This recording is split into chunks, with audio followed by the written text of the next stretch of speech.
Ladies and gentlemen, hello there, and welcome to another edition of the MrWarrenHayes Show. I, myself, am MrWarrenHayes. And tonight is another moment where we're going to be talking about professional wrestling. We do this once a week, every Thursday, live here on youtube.com/MrWarrenHayes. Just so happens that today is December. Man, I'm excited for Christmas, as you can tell. It is September 19, 2019. And we've got a few things to talk about this evening, of course. And I do this, like I said, I do this live. And I do this live for a bunch of people who decided to jump in here tonight, who decide to take a few precious moments out of their wonderful days, their exciting evenings, their thrill-packed lives, to join me in the live chat right here. And who do we have? Well, we have Benoit, who's here, Tim, we have Chris from the Speeds and the Benchmark shows popping by. Hello, Chris. We have Zach, who's with us, David Reed, King Uni, Robert Larry, Carlos is here as well, RJ. Did I say hi to Tim too? I think I did. Tim, how's everyone doing? How is everybody doing? I hope everyone is having a fantastic time.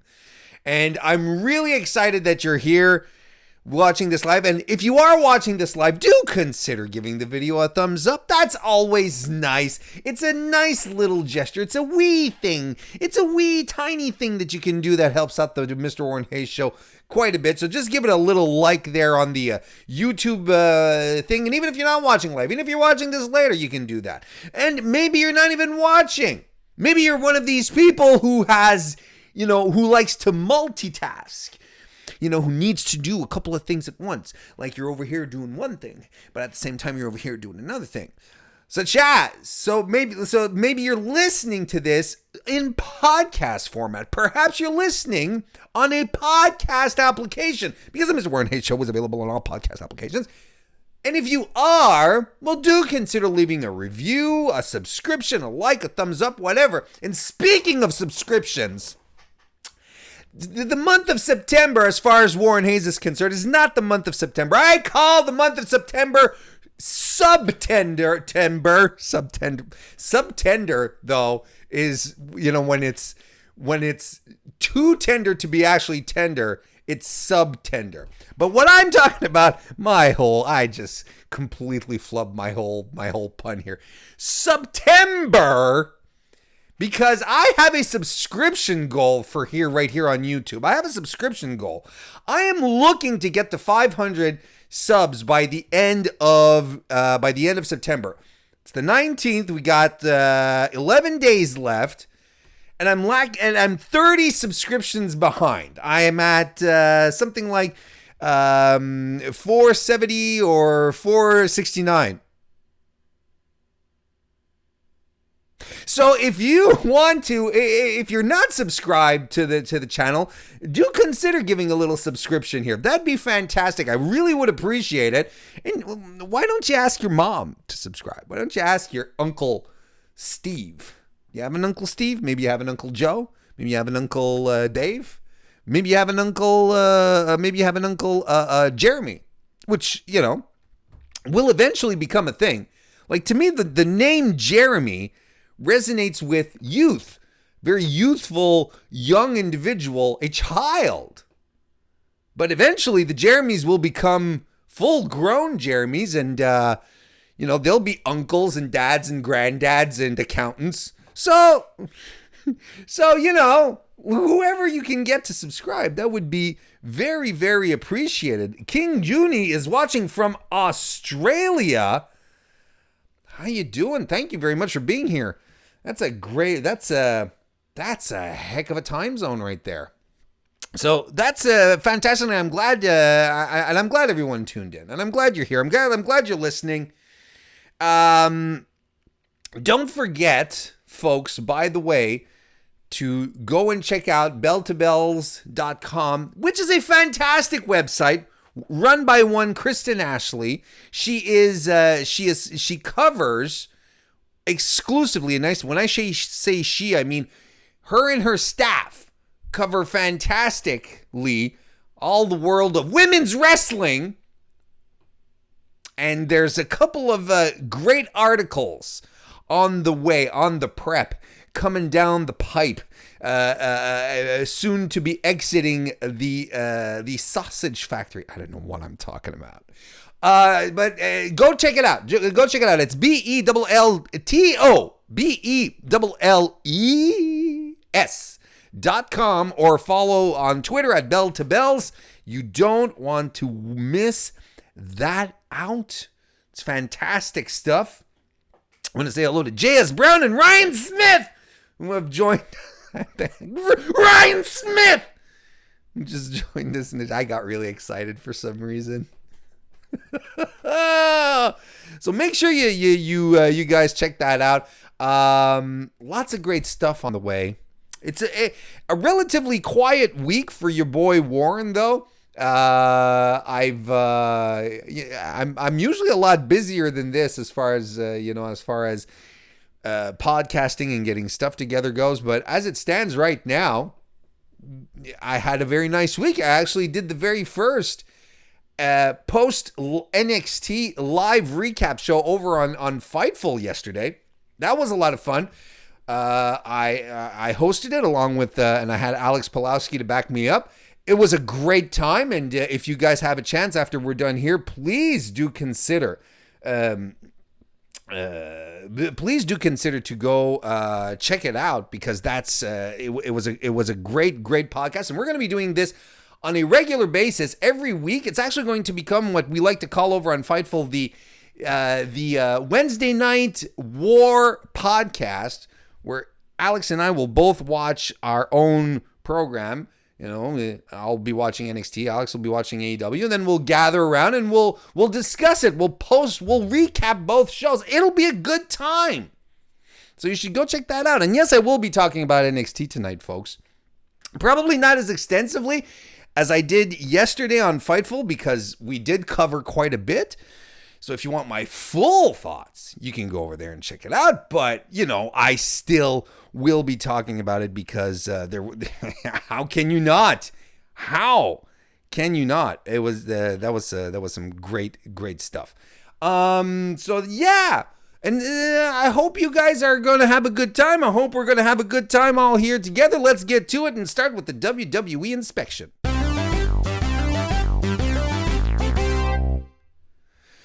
Folks, we are going to start straight off We're going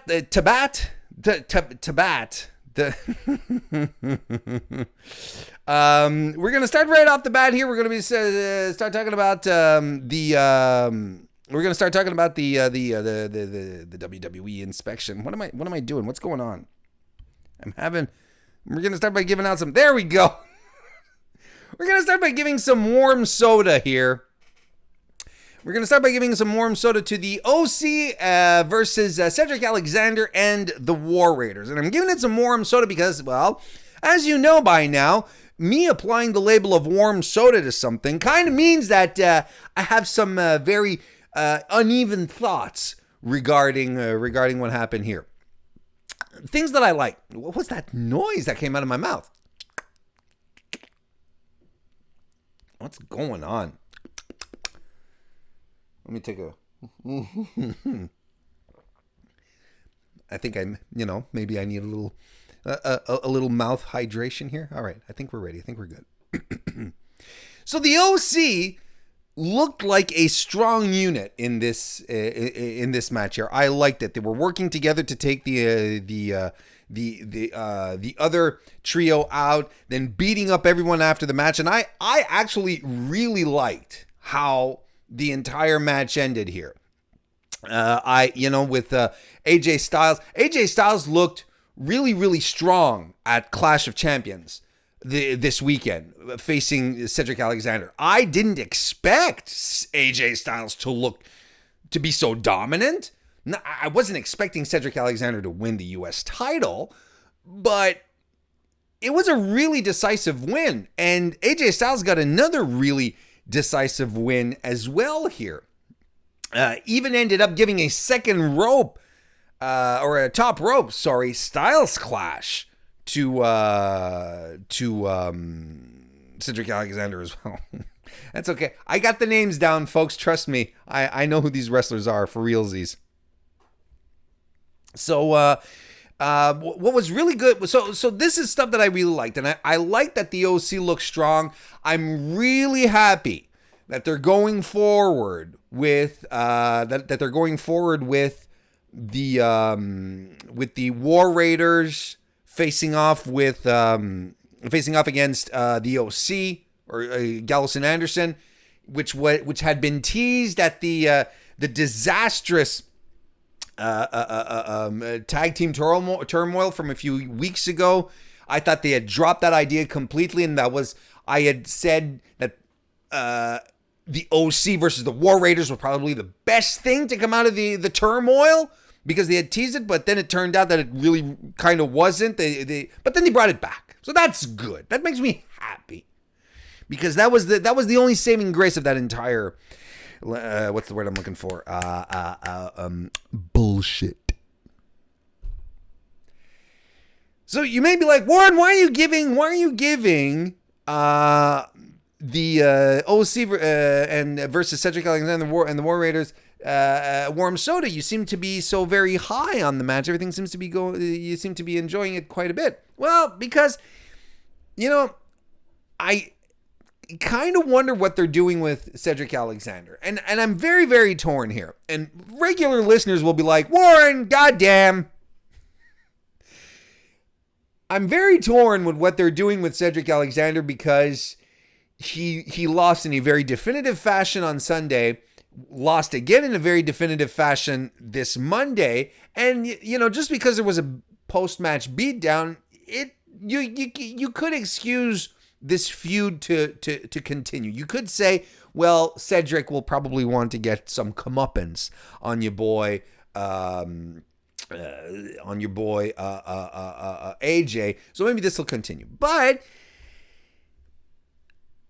at some point, WWE does have to build more stars. They do have to build more wrestlers, put new wrestlers in incredible title positions, especially.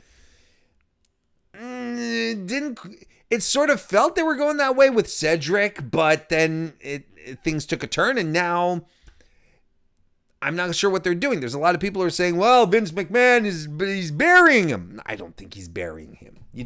If you want to bury someone in wrestling, you don't put them on television. It's ridiculous. That's stupid. But then at the same time, what does your boy Warren often say when it comes to 50-50 booking? With 50-50 booking, makes stars out of no one. Now, do you need to make AJ Styles strong? Do you need to make him look strong? Well, I mean, AJ Styles is unquestionably one of the what is going on? Excuse me. AJ Styles is unquestionably one of the greatest wrestlers in the world. And he should be booked accordingly. He should be booked strong because he's one of the best in the world. So it makes sense that he should be able to defeat Cedric Alexander handily. Basically, they're saying, through this story, Cedric is not on AJ's level yet. That's fine. I'm okay with that. You see, I'm very iffy about where they want to go with this. Now, if I trusted WWE completely, which I don't, if I did trust WWE completely, I would clearly, without a shadow of a doubt, say, well, they've got something up their sleeve here. They're going to bring Cedric back stronger or something like that. But I don't know.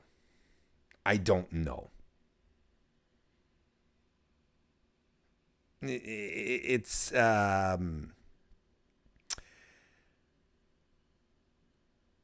honestly don't know what they're going to try and do with this. It was really, really strange. But hey, you know what? You know what? This was fine for what it was. This was fine for what it was. It's just, I'm not quite sure exactly where they're going. Not quite sure what this is, what they're trying to do here. Let's take a look here. Carlos says the OC needs to start a feud with the Viking Raiders. We're on the cusp of that. That's just about to happen, Carlos. King Juni says, why did Cedric eat the pin and then eat the Styles Clash again after the match? Well, like I said, I think it's mostly a question of just trying to put him over strong. And then Half-Ass Pod, how you doing? Welcome to the stream. Says, if you're a real wrestling fan, do you really care about the ratings for either show on Wednesdays?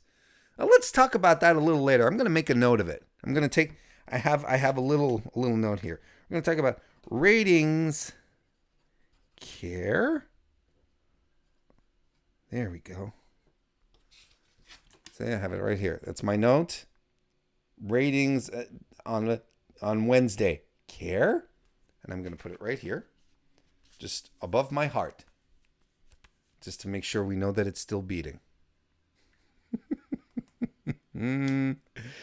Should we, okay, so should we talk about King of the Ring right now? Let's talk about King of the Ring. Let's just go ahead and talk about the King of the Ring. The finals, which were moved from Clash of Champions, and it's not sticking. Let's try again. It was moved from Clash of Champions. We were supposed to get the finals on Clash of Champions. Then we end up with having the King of the Ring finals on Monday Night Raw. Yeah, you know, it was. But I mean, whatever, right? I mean, here's the thing. I don't want to necessarily get into Clash of Champions too much. I mean, to me, it's already very much ancient history. I think we're ready to move on. I don't think there's going to be any real movement as far as storylines go. So, you know, things really compelling, great things until we get into SmackDown on Fridays. But I will say this: this is not sticking. I'll just put it here right in front of me and make sure we don't forget the note. Let's go over this real. The only match that didn't have its place on Clash of Champions, which is supposed to be a night where all the titles, it's all about the titles, all the titles being defended. Why did we have Roman Reigns versus Eric Rowan? There was no reason to have Roman Reigns versus Eric Rowan at Clash of Champions. Even if the King of the Ring isn't an official title, it did have that sheen of stakes, you know, of wrestling for a reason, coming out with a title, like in the figurative sense, the title of King of the Ring, the tournament winner. So that's something. I think it belonged there more than Rowan versus Roman, Roman versus Roman, Roman versus Roman. Much more than that. But I mean, I'm still okay with I'm still okay with the fact that King of the Ring ended up on Monday Night Raw. It's not that big a deal, but I thought this match was really I thought it was good overall. Because I thought at first was I thought it was a little uneven, despite the fact that I really, really liked how Baron Corbin was getting his heel heat. I thought that was fantastic. The back body drop that he used on Gable and just tossed him over into like the timekeeper's area onto the chairs. Man, I thought Gable was dead. I thought that's it. He just snapped his neck. He was done. I absolutely thought he was done. The one thing that really bugged me was just, you know, it's a typical WWE story, and I wish there were other ways for them to tell the story. The one where small guy versus big guy, you know, coming from underneath for the win. I wish they had other ways of telling it in the ring than the way they always tell it, where the big guy uses all of his big power offense on the smaller guy, and then the smaller guy sort of scrappily fights his way back. You know, and that's what Gable did. He took a hell of a beating, and he's such a good seller. He made Corbin's offense look fantastic. He hit those rolling kicks, which were fantastic. He got chewed up by a pop-up power slam by Baron Corbin. He hit the Chaos Theory and an ankle lock. Couldn't get the job done, but the Deep Six does, which sealed the deal for Baron Corbin, who became our King of the Ring. I said the Deep Six, not the Deep Six. Excuse me. It's the End of Days that put him away. Excuse me. And I mean, it was good. It was a good. I enjoyed it. Because, geez, Baron Corbin has grown into the role. Wrestlers oftentimes, especially wrestlers that, you know, the lot of us who hang out online, the wrestlers we don't like, the main issue that we have has seldom to do with the wrestlers themselves in WWE. It's typically how they're booked and how they're presented. Look at Baron Corbin since the start of King of the Ring. He has had fantastic matches. He really, really has. I would concur that this has been the best stretch of his career since he started wrestling in WWE and NXT. This is really the best stretch of quality matches that he's had since then. It was not earlier this year when he was going after Seth Rollins, or earlier when he was having matches with Braun Strowman. Once he started having matches with smaller guys, something just clicked. He's able to play off the offense. The clash of styles works perfectly for him. He's able to play off their offense magnificently. He looks like he doesn't look like a monster. He looks like a really talented big man, and that's what he is. We got a chance to see him shine. And I've seen a lot of Baron Corbin detractors online, admittedly I'm one of them, switching over and being like, you know what? He really worked for this, and he did. In his acceptance speech the next night on SmackDown, and we're going to get into it in a second, he said, I won this tournament fair and square. And I'm like, wait a second. He did. He did. He won without any shenanigans, without cheating. He won against every guy he faced. I thought that was really, really something. Then we did get to the coronation on SmackDown, and he put on the crown, and we got the visual with the cloak and the scepter. And he invited Chad Gable down to the ring and basically started spewing out a bunch of short jokes again. And I was like, no, this has got to stop. This is dumb. I don't like, anyway, don't like the short jokes. So he finishes with the short jokes, and essentially Chad Gable beats him up, starts trashing the King of the Ring stuff. So no more throne, no more scepter. He tore up the cloak, and he stepped on the crown and he kicked it off. And it didn't look planned, and everyone did a fantastic. Like he stomping the crown was definitely planned, but then he kicked it, and it flew up the ramp and landed really close to Baron Corbin, and Corbin sort of just like laid over. And it was a great visual. Like, he played with it. It just landed perfectly. You know what's good here, folks? We're not going to get to see the King of the Ring costume for the entirety of Baron Corbin's run, and that's fantastic. We don't need the goofy shtick. We don't need him to suddenly develop an English accent. The King Booker thing, it was fine for the time. It's done. It's played out. That's good. But essentially, King of the Ring, all it is, it's a title. We don't need to actually have a monarch, is my point. So that's good. And it's good that they're perpetuating the feud with Chad Gable. I hope this works out with another series of fun matches between the two, because I think there's a lot more that they can milk out of this one. And I have nothing bad to say about Baron Corbin becoming King of the Ring. I really don't. I think it was the best call. I even think it's a better call than Chad Gable, because I think Chad Gable now, since he's lost, he has motivation to go back after Corbin. I think we have a reason to root for him, and that's even better. I think I like it. I really do. In the process of getting him over. Overall, I liked the King of the Ring. I thought it was a fine tournament. Like, fine. But bless our hearts, thank goodness we had the Raw side, because the SmackDown side was a load. It's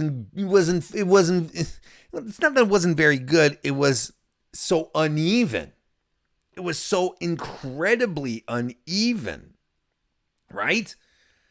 We did get, like Mustafa Ali and Buddy Murphy, but it was too short. And then the Kevin Owens stuff.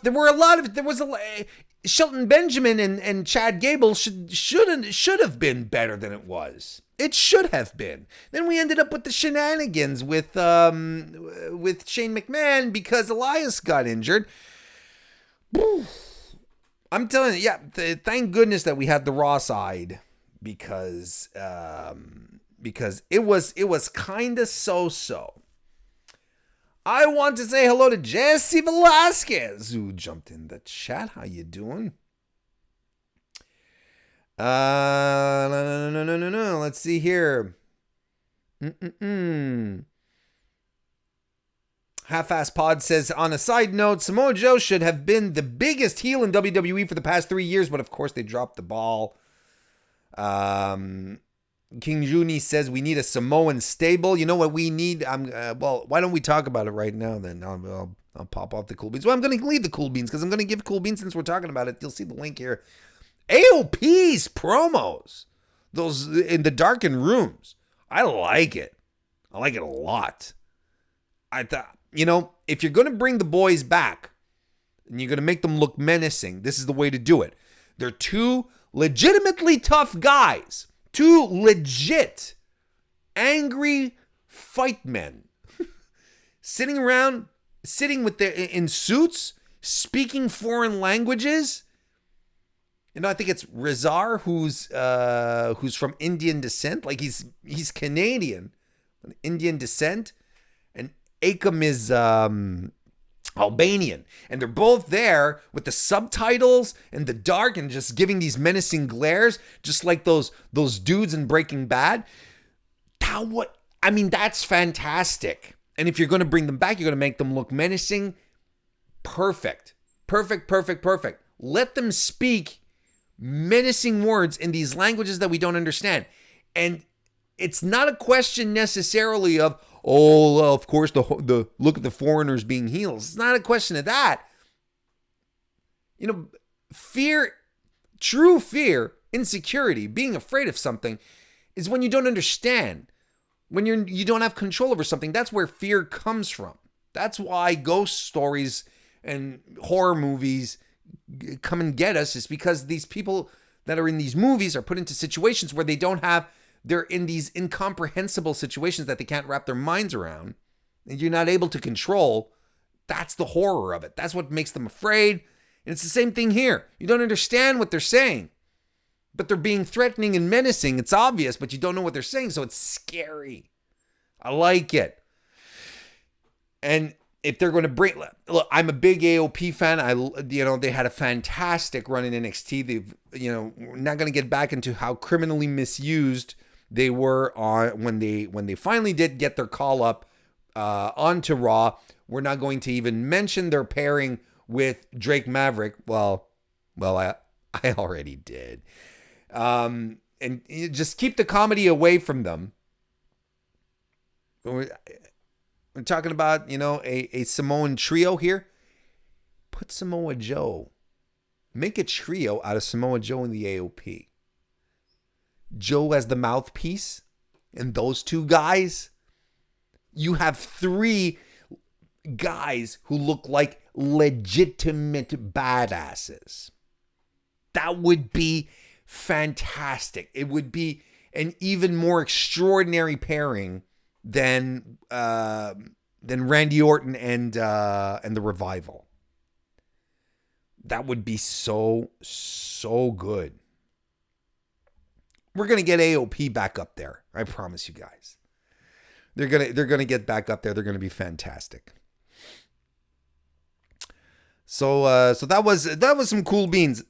How about we start handing out a little hot trash here? Talking about a gender reveal party.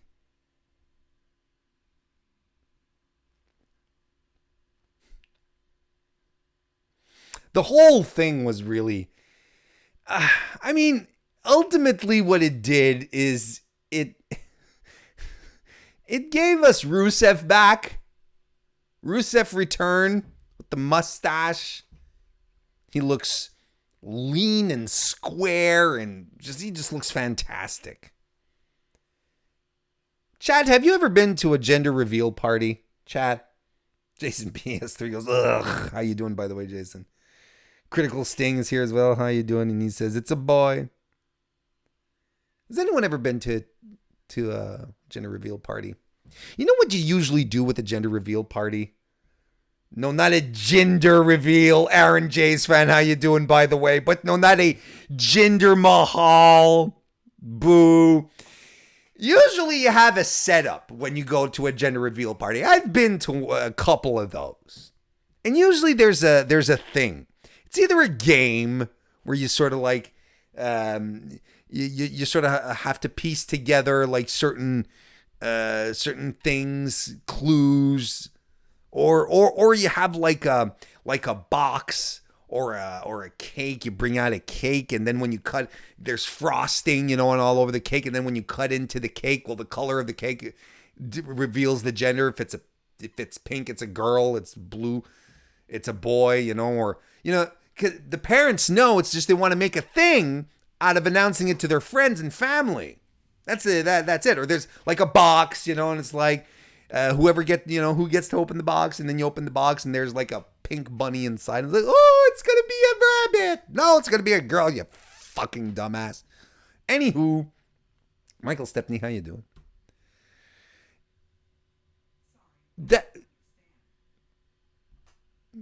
I think I don't know if you heard that, but my Google Home sort of went off. Apologies for that. So basically, that's what a gender reveal party is. Never in a gender reveal party does the woman or the man arrive and just blurts out, "It's a boy." That's not how it works. That's not how a gender reveal. Now I'm saying gender. Thank you, Jason. Was it Jason? Who said that? No, Aaron. Aaron J's fan. Thank you. Now all I'm going to say is the gender reveal. And that would have actually been funny. Anyway. So, no, it doesn't happen. It doesn't happen that way. You just don't pop out and say, yeah, everyone is a boy, and then everyone applauds. That's not the point. It's not the point.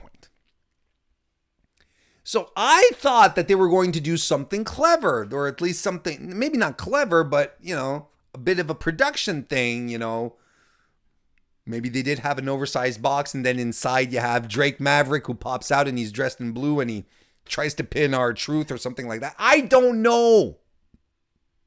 But Maria Kanellis is coming out and saying, that's dumb. Anyway. But then we're still going down the path that Mike Kanellis is being cheated on, and he's not doing anything about it. He's, as they like to say on the internet, he's a beta male. No one says that in real life. Corey Graves said he's a beta cuck. He's a beta cuck. No one says that in real life. No one does. It's something you see written on Twitter. It's a term that you hear on a certain strata of YouTube videos. But you never hear people say that in real life. If you're having a conversation with someone, yeah, that guy's a beta cuck. You're like, what? What? It is the cringiest thing to say out loud. It really is. And I still maintain the fact that Vince McMahon found out what a beta cuck is. And he told Corey Graves to say that. He was screaming to it in his headphones. And call him a beta cuck, Corey. Come on, Corey. Call him a beta cuck. And Graves sort of ham-fisted it into a comment. And it was just the most awkward thing. Anyway. So, Critical Sting says, I still use beta male and nincompoop. You know what? Nincompoop comes across a lot smoother in everyday parlance and within a conversation, especially when you're trying to insult someone. I'll use nincompoop way before beta cuck, because I swear to God, if I come up to someone and I start insulting them and say, you're a nincompoop, they're going to be so taken back. Because they're going to be expecting me to call them either a beta cuck or an asshole or a motherfucker, whatever. Buddy, you're a nincompoop. They're going to be like, what? And then I win, see?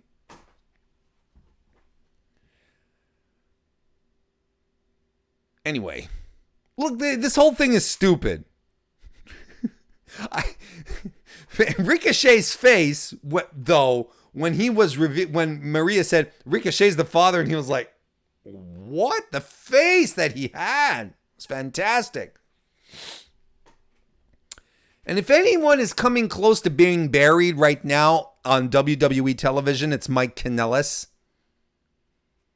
It's definitely, he's the closest thing to a burial right now going on in WWE. No one else. It's a shame. Like, I remember a few weeks ago when this whole angle started, I was like, you know what? Maybe they're building to something. Maybe we're going to get to something with this. Let's give it some time to breathe, some time to grow. There might still be some time. There might still be some time to get there. But I don't see how this is going to turn into Mike Kanellis' favor at this point. Well, as Benoit says in the chat, it's still better than him running after his paychecks in TNA, which is true. That is very true. Anyway, WWE is going all in on this, and they're doing their best. They posted I want to thank Zachary for pointing this out on Twitter. They posted an image of Maria Kanellis with Mike Kanellis and Rusev in the background, saying who's the real father, and they tweeted that out, and they CC'd the Maury show on it. God forbid. Is the Maury show still a thing? Is it still a thing? And do they still do the gender surprise reveals things? Because, man, I mean, good on Maury Povich for getting a paycheck for like what he has to be doing. He's been doing this for 20 years now. Has to. And it's always the same thing. It's junk.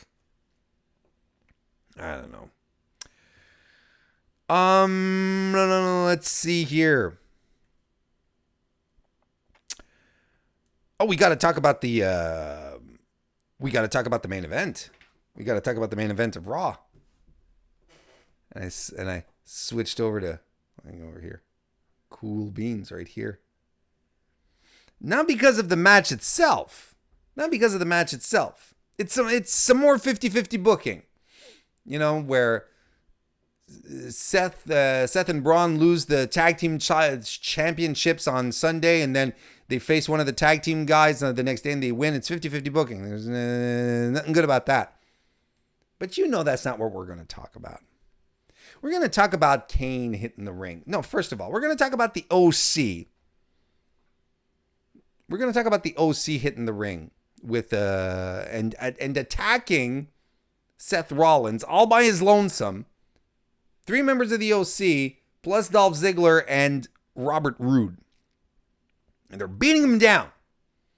And earlier in the show, we saw, because we're in Knoxville, Tennessee, we saw Mayor Glenn Jacobs take R-Truth around for a sightseeing tour. He eventually became 24/7 champion, lost the belt again.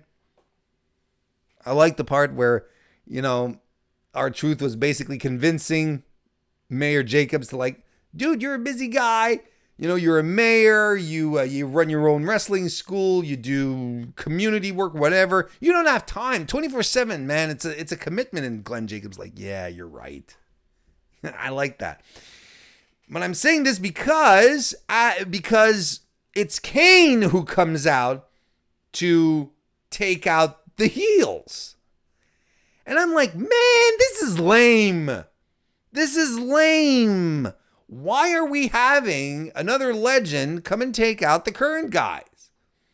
Because again, here, I was happy that the OC came out. Because I was like, this is what the OC should be doing. They should be running in on anyone, especially the top guys, and just beating them up. That's what they should be doing. They come out and Kane comes in and chokeslams everyone or whatever. He takes control. He clears the ring. And I'm like, this is stupid. And I had forgotten that we hadn't seen Bray Wyatt yet. I had forgotten that we hadn't seen him yet. So everything worked out in the end, where you had the Fiend appear from behind Kane and mandible claw him down. And then come over to Seth, like really, really close, and just stare him down in silence.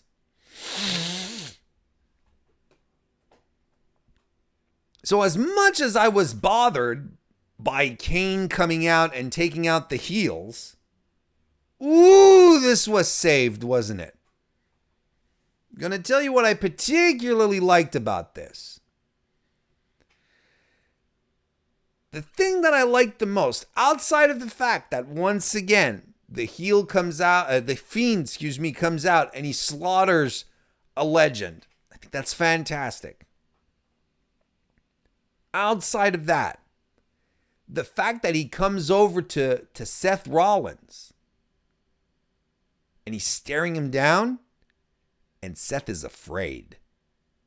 Seth is uncomfortable.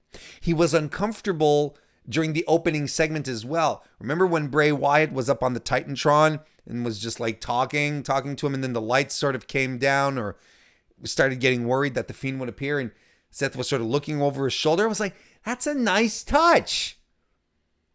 That's how you're going to keep getting the Fiend over, making him a big deal, as if if the top guys that he's going after are legitimately afraid of him. Of course, that's how it's going to work. So I dug this, and the Fiend, honestly, folks, and I don't think there's much argument that I don't think we can argue on this point. I really honestly think that this is real. This is not real, but a truth. I believe that the Fiend is providing WWE with some of the best visuals that WWE has had in a long time. A long, long time. On Sunday night, when he was standing after he had mandible clawed Seth, and he was just holding him. Seth was on his knees and he was holding him up by the hair, and he was standing there. The scene right there with Kane when he sort of appeared behind him. And here's another great thing about the fact that he took out Kane. Kane is a monster. Kane is a beast. He's the guy that when he debuted in WWE, he terrified The Undertaker. He's a monster. That's always how Kane was booked, at least if you don't, for this demon Kane and not corporate Kane. But Kane in general always been booked as a monster. Now the monster gets taken out. If WWE is smart, they are going to protect the shit out of Bray Wyatt, out of The Fiend, and they are going to give us a modern day Undertaker. Not an undead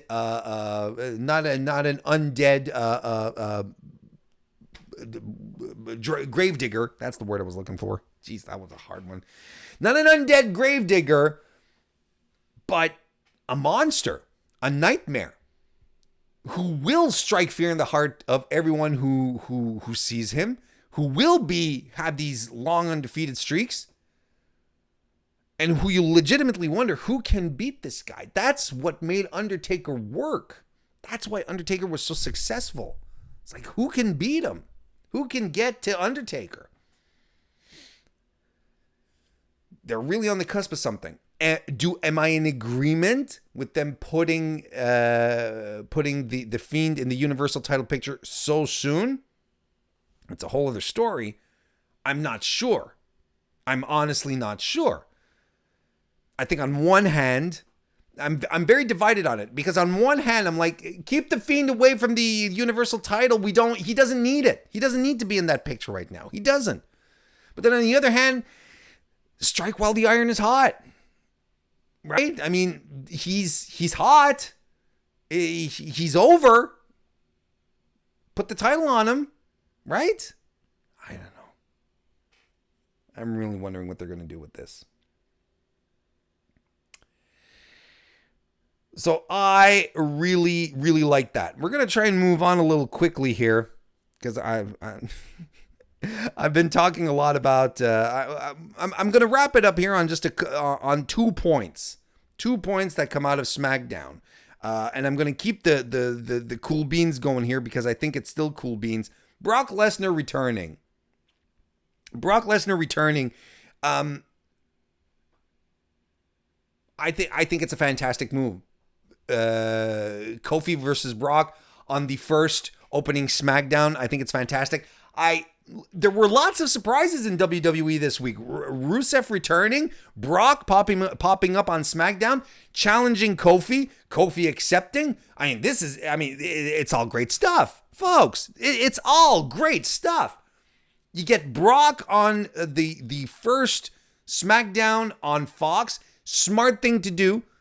He has mainstream appeal. You'll want, as WWE, you'll want to pop a big Friday night rating. Well, this is what you have to do. Again, I saw a lot of people, and this is an argument, folks, that we can't be having in 2019 anymore. If we were in 1996, I've been through this argument multiple times.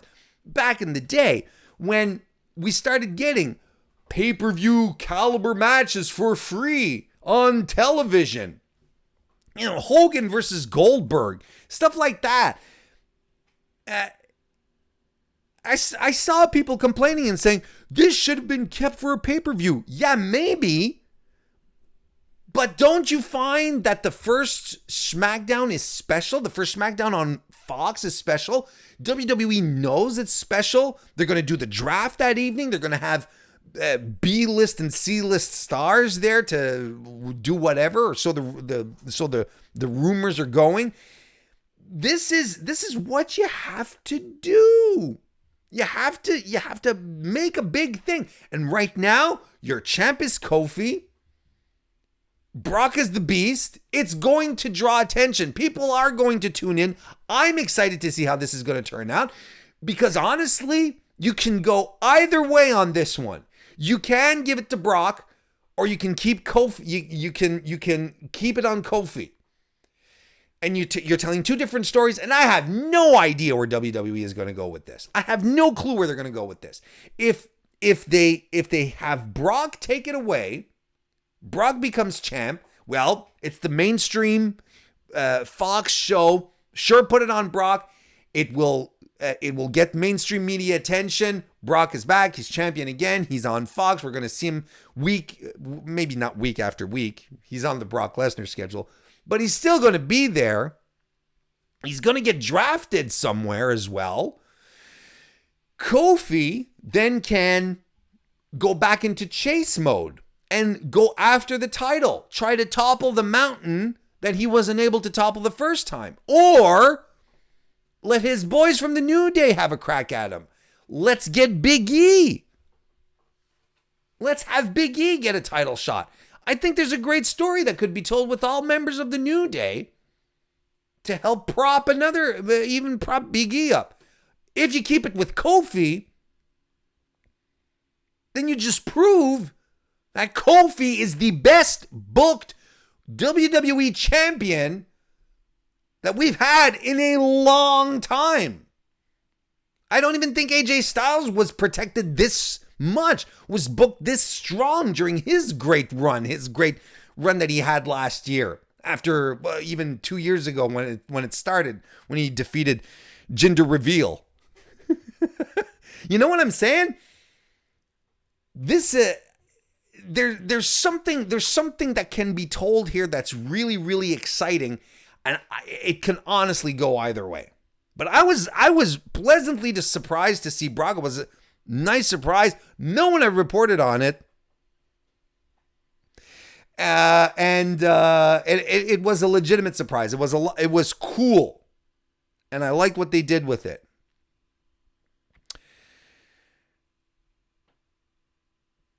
And the last part that I'm going to talk about, the last thing I'm going to talk about regarding SmackDown here is, come on, Cool Beans, there we go. You can go away now, Cool Beans. There we go. We're going to finish it off with some warm soda. We're going to talk about Sasha versus Sasha versus Charlotte. And you know what this is? Hang on a second. I'm trying to say too many things at once. You guys know I do this. I'm just trying to say too many things at once. I thought that was a fine match. I think it was okay. It was nothing to write home about. I liked the Hurricane Run into the Boston Crab. Charlotte's moonsault. I liked how Bayley interfered, to finish this off, going for the figure eight. Carmella comes in. She's apparently returned to she's been cleared to get back into the business of bumping. I like how they referenced Carmella and Bayley's friendship from back in NXT. I like all of that. And I like the little nuance that they add to Bayley's character. Like, Bayley, her character right now, she's a heel in denial. That's what she is. She's doing stuff because she wants to make the title relevant. She wants to be there for her friend Sasha Banks, but she doesn't quite get that she's a heel. Like, to her, what she's doing is natural, but she doesn't realize that what she's doing is heel shit.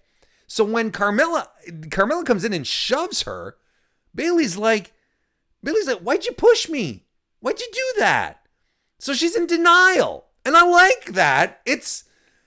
She continues to be, in her mind, as she cut in her promo a couple of weeks ago, a role model, a hero to the children. She's still the hugger. But she doesn't realize that she's pissing people off. I like that. I really do. But I'm going to tell you what I don't like. And I think I'm going to downgrade this. I'm going to downgrade this to some hot trash.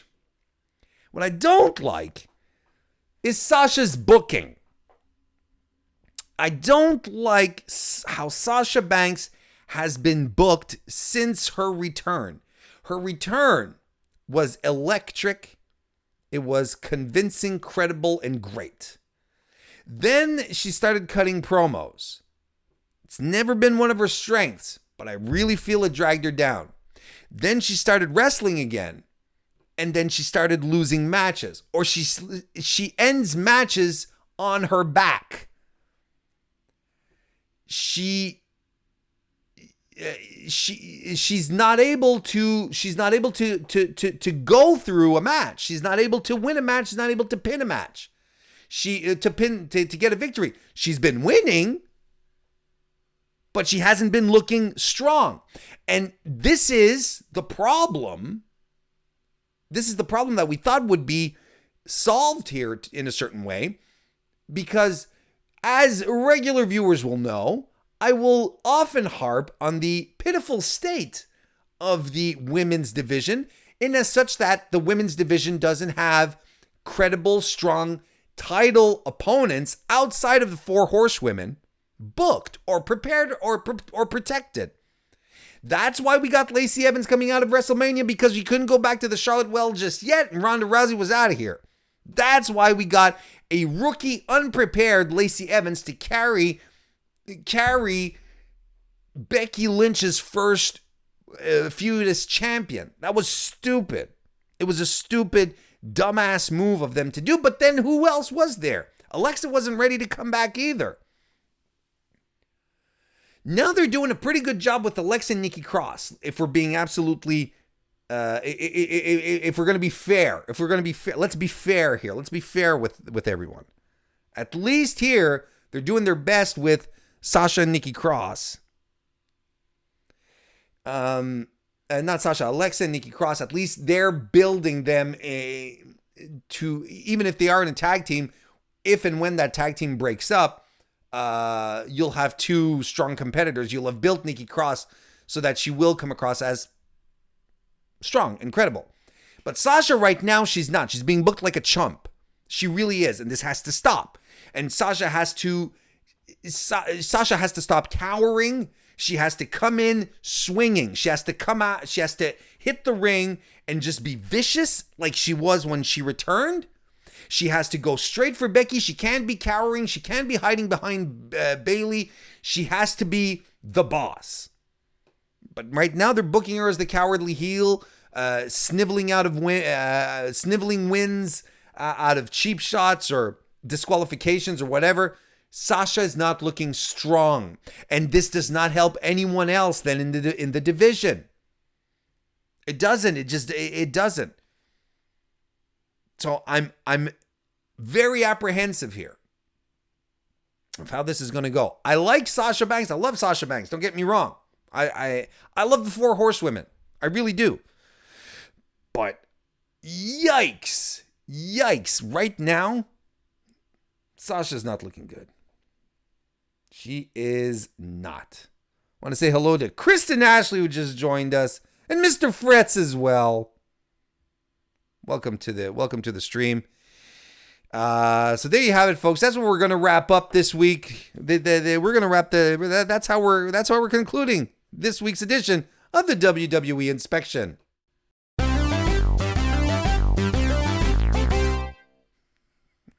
Right. Hey, you know what? Your boy Warren likes to feel your support. I like to feel a lot of things. I like to feel happy. I like to feel soft linens that just came out of a dryer that was used, where fabric softener was used, perhaps a fabric softener that reminds us of a fresh spring day. I like to feel my belly full after a delicious bowl of pasta, a pasta puttanesca that, for instance, I made for myself this evening. But I also like to feel your support. I like to know that you guys like what I do. So if you do, and you're watching right here, perhaps you just joined in, do consider giving a like here on the video. Do consider subscribing. Do consider tossing the link out. Do consider buying my t-shirt that you can find, the I'm Not Dead t-shirt that you can find over at whatforapparel.com/I'm Not Dead. Links in the description. Or hey, you know what? If you have a couple of bucks that you feel you can toss my way, head on over to tinyurl.com/tipwarren. And you can live me a couple of bucks.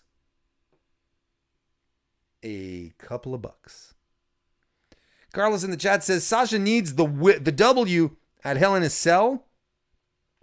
And Mr. Fretz, we're giving a shout out to his brother who's getting married Saturday. Cheers, buddy. Hope he has a lovely wedding. Hope it's a lovely day. I hope everything goes smooth. Congratulations on the upcoming happy couple. We got to talk about NXT, don't we? Like I said, if you guys want to listen to my full thoughts on it, head on over to Fightful.com or YouTube.com/Fightful, or just look for Fightful on your podcast application. I did a podcast there last evening. Live post-show reactions, recap, reviews with Alex Pulowski. So if you want to check out that. But let's do glance over a few things here. Let's do talk about a few things. Chat, I'm looking at you. We got to talk about NXT. Did you like it? I'm going to tell you one thing. Your boy Warren thought it was pretty cool. I thought it was real swell. I liked it. I like how it felt. Thought it was a great episode. First, fantastic, great impression. I thought that starting with the women's match was fantastic stuff. And honestly, in retrospect, you couldn't have picked a better way to start it. If you want to show that NXT straight out of the gate is different than when you get from the main roster, you start with a women's match. You put your 4 top women in your division in there. Magic is going to happen. By God, the pace of that match was amazing. They had so many spots, lots of great stuff here. I'm glad Candice won, Candice LeRae, if only because I'm a stan. But honestly, I think it's going to make a good match with Shayna Baszler. Candice is tough as nails. But as good as this match was, and I'm as happy as I am that Candice won, by God, Bianca Belair was the MVP of that match. She was so good. Like, she was really on par. Everything she did during that match was golden. Absolute golden stuff. That the immediately pressing Candice LeRae, the spear that she delivered to I think it was Io and both Io and Mia Yim.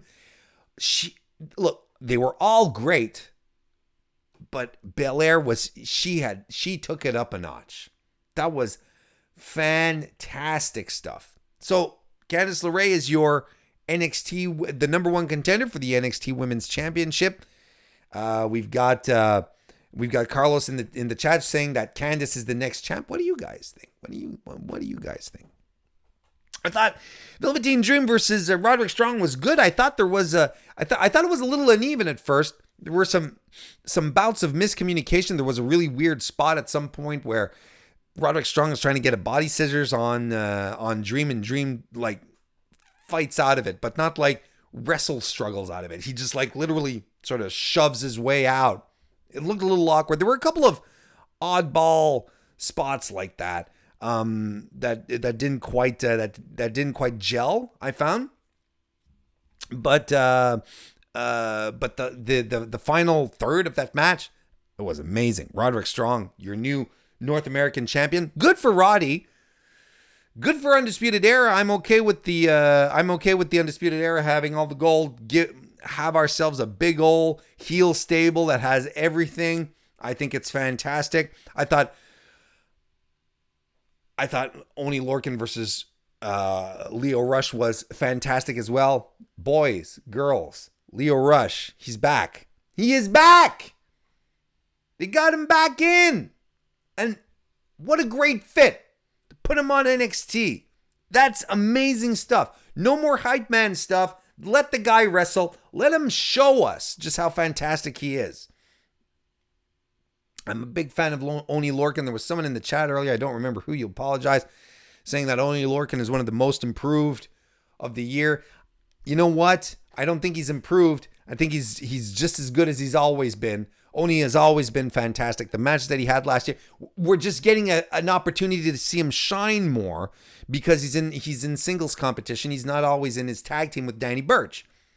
But to me, this is the same guy. He's fantastic. And he and Rush played off of each other really, really fantastically. Really glad to see Lio Rush back. His soul, that track he put out, that soul throwback that he did, it's good stuff. It's good stuff. So this was great. I'm glad, like Mr. Fret says in the chat, we're glad Lio is not just a mouthpiece. Let the guy fly. He also won the match, going to be the first number 1 contender to the Cruiserweight champion. And then there was that conclusion. There was the ending to NXT, which was Everyone starts fighting. Wasn't quite sure about that. Other than that, I thought this was fantastic. Overall thoughts here. Here's the great thing. This is what I like the most here. It felt like an episode of NXT. It felt like an extra long episode of NXT. It was great. And it felt exactly like it's supposed to feel. You have your super competitive matches with your stars. You have the enhancement matches. You have the squash matches. It just felt like not a regular, but a good old-fashioned NXT, I should say. But it felt a little, there was a little more gas to it, right? I thought it was great. And this basically answered a lot of questions or concerns that people had leading up to this. We, of course, got NXT is going to change now that it's on TV. Vince is going to sink his claws into it, and look at what's going to happen. As it stands right now, I can tell you, and if you've been watching WWE as long as I have, you guys felt it. There was no Vince McMahon presence in this setup, in this show. It did not feel like Vince McMahon was involved at all. There's a lot of reports saying that he wasn't involved, that he wasn't there, that he was in constant contact with Triple H during the day, that he saw the show and he was very, very happy about it, but he was not involved. I think you could tell. And the other thing is it's going to start feeling like a main roster show. Or another concern. How is NXT going to differentiate itself from the main roster? Well, I think we saw it. It's going to be a wrestling show. It's going to be the wrestling show.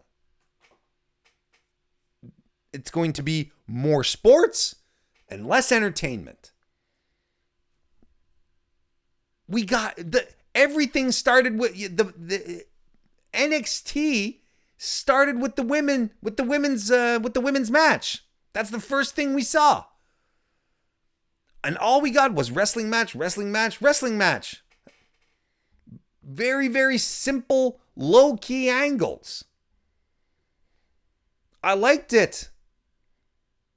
And that's how they should be booking it. That's how it should go. If you want to make sure that NXT stays different, feels separate from Raw and SmackDown, this is exactly what you do. This is your wrestling show for wrestling fans. And I am absolutely okay with this. Absolutely okay with this. Let's do it. I really think we're going to be in for a treat as we keep going forward. And I think Carlos, it was Carlos earlier today on Twitter. He asked me, what do you think that, or something to the effect. He asked me, and I'm not quoting you verbatim here, Carlos, but this was the essence of your question or comment. Do you think that NXT, or actually Carlos felt that they didn't do a good job, they being commentary, explaining what NXT is to new viewers or casual viewers? And I understand your question, but here's my opinion about it. It's wrestling. Even if you haven't watched wrestling in a while, the formula of wrestling hasn't changed much. You're going to have a couple of people who are going to want to beat the living tar out of each other in a ring for our entertainment for stupid reasons. They want a title. They don't like each other. One guy stepped on the other guy's jacket. Whatever. There's always a reason for a fight in wrestling. There's no reason. There's nothing really to explain other than, you know what? Here, just look at these people go, you know what wrestling is about? Look at what these people can do with this wrestling. They did hint at stuff. When Candice LeRae hit the ring and Io was already in the ring, they were like, oh, there's a lot of bad blood here. And that's all you need. That's all you need. Didn't need to go into history. Didn't need to start pulling out main roster vignettes or recaps that last 2 minutes and take away from wrestling time. You want the matches. That's what you're here for. This is what you're going to get. And you'll get to know these people. You'll get to know the women in the Undisputed Era and Johnny Gargano when he decides to show up. You'll get to know them. And that's fine. I think they did a great job as an intelligent television viewer. And I assume that you folks who are listening and watching right now are as well, because I like to think that my audience is smart. Because it looks good on me. I think you guys shouldn't have your intelligence insulted. You don't need to have explained how wrestling works. You understand how wrestling works. You're like, this guy doesn't like that guy. This girl doesn't like that girl. Fine, let's go. NXT is not based on storylines. It's not going to, like I said, let me start over. NXT will not be based on entertainment. It's not going to be all about the stories. It's going to be about the in-ring work. They didn't need to explain anything further than what's going on in the ring, letting the stories happen in the ring. That's all that needed to happen. And that's what they did. That's absolutely what they did. And I thought it was amazing.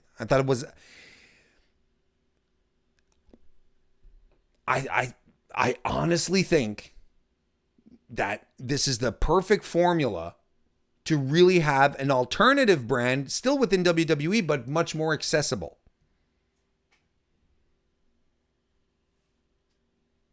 Like Mr. Fred said, don't wrestle-splain me. I've been watching for 25 years. There you go.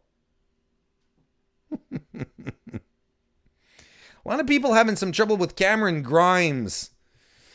Give him a chance. Trevor Lee, formerly known as Trevor Lee, he's fantastic. Like he was gobbled up off the indies for a reason. Clearly, there are people in WWE who like him because they put him on the first hour, gave him a total squash match. There are people in WWE who believe in this guy, and with reason. You should go on the YouTube and find Trevor Lee matches. You'll probably be very entertained. You'll probably get it. It's kind of like it's kind of like Candice. You know, I harp a lot on Candice LeRae, but I'm familiar with Candice LeRae's indie work. If you have never been confronted with Candice LeRae being hardcore or just pulling off some crazy ass shit with Joey Ryan or Johnny Gargano, then if all you know about Candice LeRae is what you've seen in NXT, then you don't get what the big deal is. You don't. And I understand that. That's not LeRae's fault. That's creative. It's on creative. But it's going to be good. Trust me. She's fantastic, if you're not familiar. And it's the same thing with Trevor Lee. Trevor Lee, they just have to let the boy uncork. It's going to be great. Yeah, I think that wraps it up regarding my thoughts on NXT. I'm really looking forward to what they're going to be doing as we're moving along, because it's going to be some good stuff. I'm really excited for it.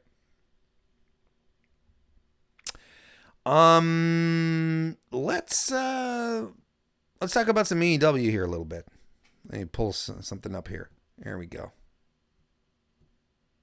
Is it? There we go. We had the AEW World Tag Team Championship Tournament brackets that have appeared into the world, added to the wild here, where we have where basically the champion, the very first tag team champions are going to be determined in a tournament that's going to be happening over AEW Wednesday Night Dynamite. over the next few weeks. Man, this is a very poor graphic, right? Like, this is really meant to be full screen, wouldn't you say? Should I full screen it a bit just while I'm talking? Just to make sure we see everything? Just for now. Because, trust me, I'm not going to leave it because you know, I'm the star. I'm the star. So, I'm going to come back in a second. It's my show. It's not AEW's show. Right. So basically, here are the teams that we have involved here. We have the Young Bucks versus Private Party in the first round. Lucha Bros versus the Jurassic Express. The Best Friends versus SCU, and the Dark Order get a bye because they won they won the match to have a chance to be in the match to get the bye, and then they won the match to get the bye. I swear to God, WWE logic has nothing on AEW logic right now. So this is the composition of the tag team tournament. I think we have some great stuff here. Look, these are all fantastic tag teams. They really, really are. And it's going to be a lot of fun to watch regardless of what happens. Now, as far as, and I figured, I might sit around and do a quick bracketology moment here. Y'all know how good I am with bracketology these days. My King of the Ring bracketology wasn't that sharp. And let's not even talk about my G1 this year. First and foremost, the Young Bucks and Private Party, there's really two ways you can go about doing this. You can let Private Party go over the Young Bucks. It would instantly make Private Party immediately going over the Young Bucks. You kidding me? They're set for life. That's fine.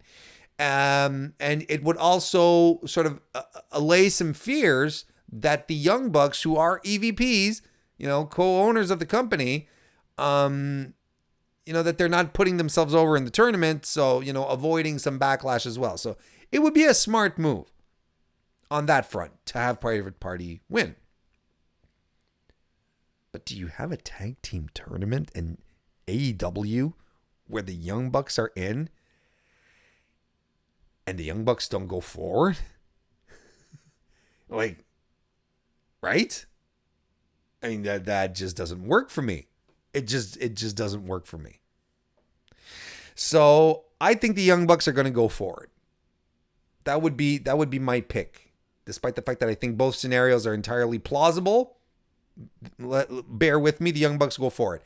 As far as the Lucha Brothers with the Jurassic Express, they hinted at this at the last pay-per-view at All Out that the guys formerly known as LAX are out to get the Lucha Bros.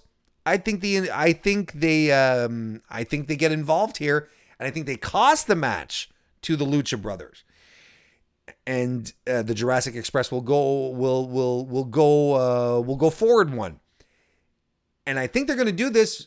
I think the Lucha Bros are not going to win cleanly. I don't think they're going to go forward because the Young Bucks are going forward. And by God, we cannot go to Young Bucks Lucha Bros again. We just can't. We can't. No, you can't. We've seen it too much already. Yes, it's going to be the first time we'll be seeing it on TV, but you just can't do it again. And I think it'd be good for Jurassic Express to get a win because they're over, super over. They should have won their match at All Out a couple of weeks ago, but they didn't. And I still think it's a very poor booking decision. Right now, they're super over. Are they bulletproof? If wins and losses are supposed to matter in AEW, then Luchasaurus and Jungle Boy should get a win. I think SCU goes over the Best Friends. I think there's more. I don't see the Best Friends going forward on this. So this would bring us to our semifinals. being the Young Bucks versus, look, basically my finals I think are going to be the Young Bucks versus the Dark Order. I'm going to tell you why. The Dark Order have trouble getting over with the AEW crowd right now, which is insane. It's nuts because this team on the indie circuit was known as Super Smash Brothers. These guys are fantastic. And we have not even begun to see on AEW right now. We haven't even seen a modicum of what these two guys can do. The gimmick is one thing. The gimmick is a little weird. They've been having trouble getting it over. But Stu Grayson and Evil Uno are a fantastic tag team. You don't believe me? Once we're done here, you open up a tab, you go on YouTube, and you look for Young Bucks versus Super Smash Bros. From Smash Wrestling. And you are in for a treat. And that's why I think this is going to be the finals. Because the Young Bucks and SSB have had tons of fantastic matches on the indie circuit together. They know each other really, really well. So why not have the Bucks put the Dark Order over, let them have this super chemistry, extraordinary match together that will make the Dark Order and have them become the first tag team champions. I like Super Smash Brothers. I like the Dark Order. I love these both of these wrestlers. Stu Grayson, I've said it before. I'll say it again. Stu Grayson is going to be a breakout star in AEW. People are going to fall in love with this guy. And if you've seen him wrestle before, you know exactly what I'm talking about. This guy is amazing. He's phenomenal. Once he does his thing, once he's able to fly on his own, or fly with Evil Uno and actually have some great matches. Basically, what I'm saying here is I think that the Dark Order are going to be the first AEW tag team champions. Makes sense to me. I think it'll work. And I think it works if they defeat the Young Bucks and they have an outstanding match with the Young Bucks. They will have an outstanding match with the Young Bucks. So I think that's good. It's all good stuff. And can't wait to see how it goes down. In the chat here, Carlos says Private Party needs that win. You know what, Private Party, here's the thing. I don't think they need the win. The win would do them good, like I said. I mean, it makes sense. It'd make sense where they, if they want to make them, have them go over the Young Bucks. It's a great idea.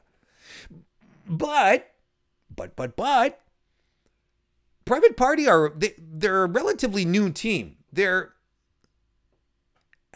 I don't want to say they're a developmental team, but they're new, they're fresh, and they're young. And they're already really good. They're already super over. This can come in time. They can keep working at it because they're really good. They're super charismatic. They're a bit green, but we're going to get there really quickly because they're talented guys. Because they're super talented guys. So I don't think that they need the win here.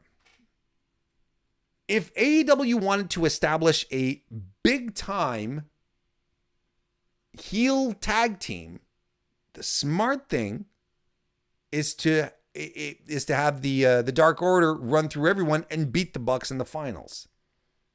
That's how I'd book it. Joe Anthony is here.